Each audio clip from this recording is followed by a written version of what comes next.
정말 2021년도 6월 1일이 되면 엄청나게 박 터질 것입니다. 직방TV 시청자 여러분 반갑습니다. 재개발의 신 김재경 소장입니다.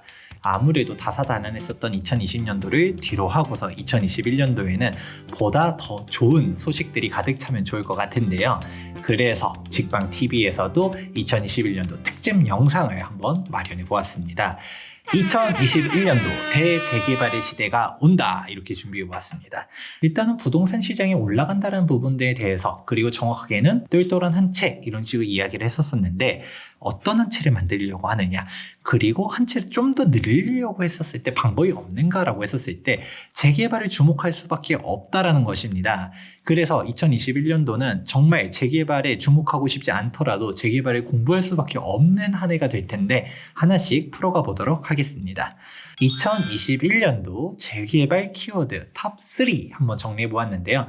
우선 첫 번째는 분양권 재건축 규제 강화입니다. 두 번째는 재개발은 세금 사각지대예요.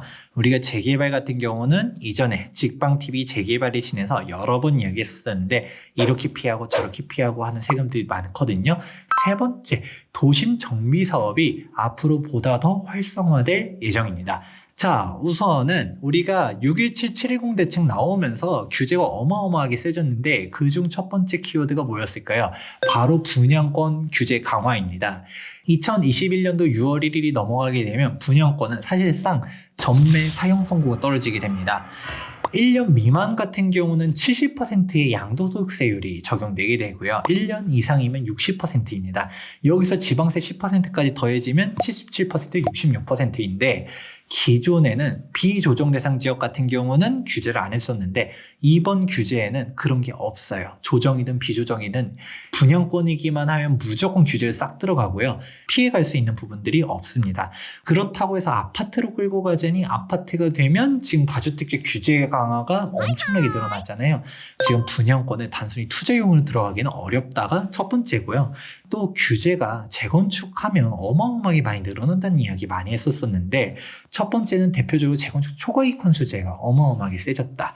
국토교통부 보도 자료인데, 강남 같은 경우는 최고 8억도 넘게 재건축 분담금이 나온다는 소식에 지금 재건축 사업장들이 싹 다 멈춰있는 상태입니다. 사실상 재개발 재건축의 정비사업 같은 경우는 이주비가 지급되면서부터 전체 사업비의 70% 이상이 이때 투입되거든요. 그러니까 현재 재건축 단지 중에서 재건축 초과이익 환수제에 적용되는 대상인데 이주에 돌입한 데는 하나도 없어요. 그럼 모든 재건축들이 끝났냐? 그렇진 않죠.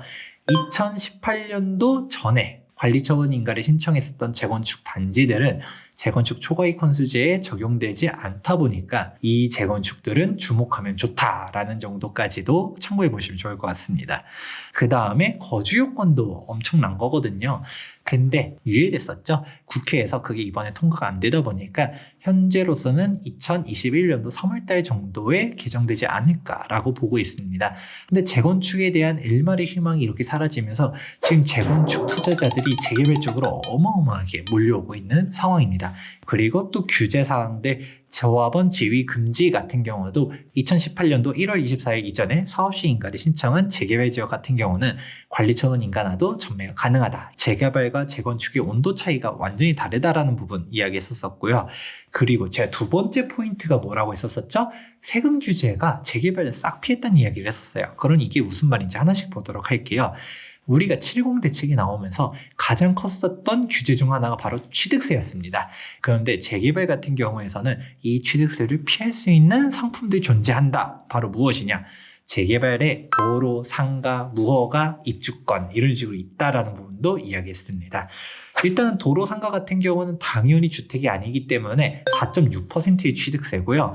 그리고 무허가 건축물 같은 경우는 취득세 4.4%, 그리고 멸실된 입주권, 토지분 취득세 4.6%로 가게 됩니다. 이런 상품들을 주목해보면 우리 8.4, 12.4% 취득세를 피할 수 있구나 생각해 보시면 좋을 것 같고요. 그런데 추후에 완공되면 취득세 많이 내는 거 아니에요에 대해서도 우리 한번 다룬 적이 있었어요.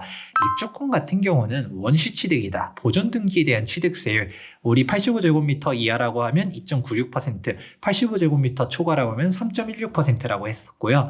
지금 현재 시점에서 새롭게 취득하는 분양권은 분양권 계약 시점에 다주택자라고 하면 그냥 3주택자 취득세율, 2주택자 취득세율로 간다는 것입니다. 그렇기 때문에 한 채 이상을 가지고 있다라고 하면 진짜 분양권은 어렵구나 라는 생각을 하시면 될 것 같네요.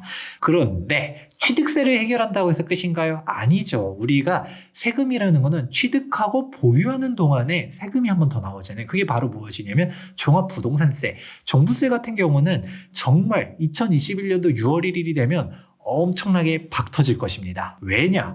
세율 자체가 다르거든요. 자, 종합부동산세율을 보게 되면 2021년도 6월 1일에 적용받는 세율이 지금 1주택자일 때의 세율과 조정대상 지역 내 2주택자, 전국 3주택자일 때 적용받는 세율의 차이를 보게 되면 거의 2배, 3배 차이가 나잖아요. 세율만 해도 이렇게 차이가 많이 나다 보니까 2021년도는 정말 이 부분을 조심해야 된다. 지금 이러한 부분들 때문에 내가 다주택자 세율로 적용되면 안 되겠구나를 생각해야 되는데 우리가 정비사업 같은 경우는 이를 피해갈 수 있는 부분들이 있습니다. 우리가 빌라가 있다라고 하면 재산세고 종부세고 우리가 납부하게 돼야 될 텐데 이게 멸실이 됐어요. 그러면 건축물이 없거든요. 그럼 재산세 자체가 토지분 재산세만 납부하게 됩니다. 그러면 주택분 재산세가 없다 보니까 종부세 카운트가 안 되는 것이죠. 그러면 나는 1주택자 세율로 갈 수가 있다.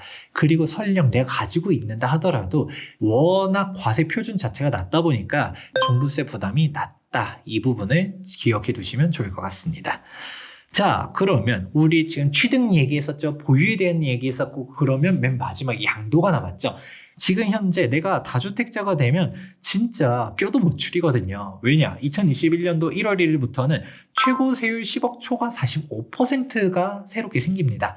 이 45% 세율만 하더라도 숨 막히는데 2021년도 6월 1일이 넘어가게 되면 다주택자 중과세율이 10%씩 늘어나거든요. 2주택자 플러스 20%, 3주택자 플러스 30%가 붙게 됩니다. 그러면 우리 이론적으로는 최고 세율이 75%예요. 여기서 끝나나요? 끝나지가 않습니다. 지방세 10%가 또 붙거든요. 그러면 지방세 7.5%가 붙으면 최고 세율이 82.5%예요.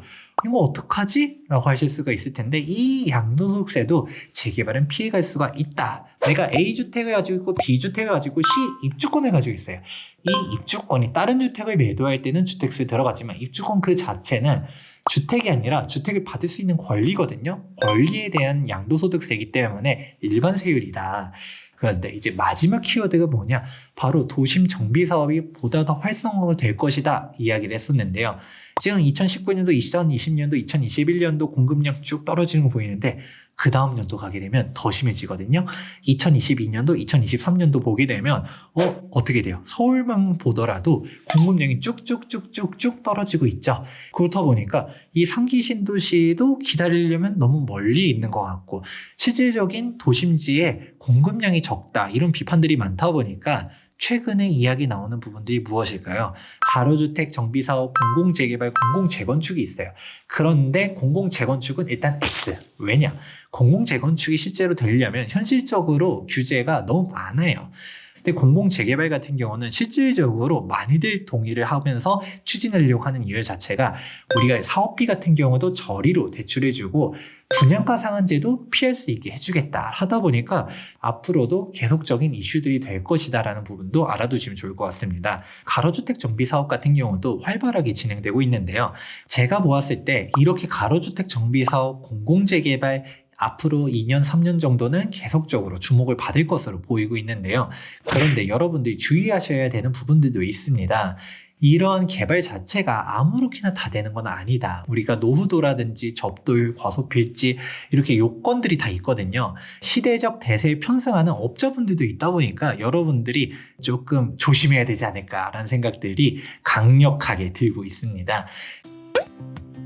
재개발 왜 주목해야 되는가에 대해서 쭉 3가지 키워드로 이야기를 해보았는데요. 이렇게 다양한 재개발에 대한 규제들, 세금적인 특징들 같은 경우는 이전에 썼던 영상들, 앞으로 할 영상들에 대해서 하나씩 공부해 가시면 좋을 것 같습니다.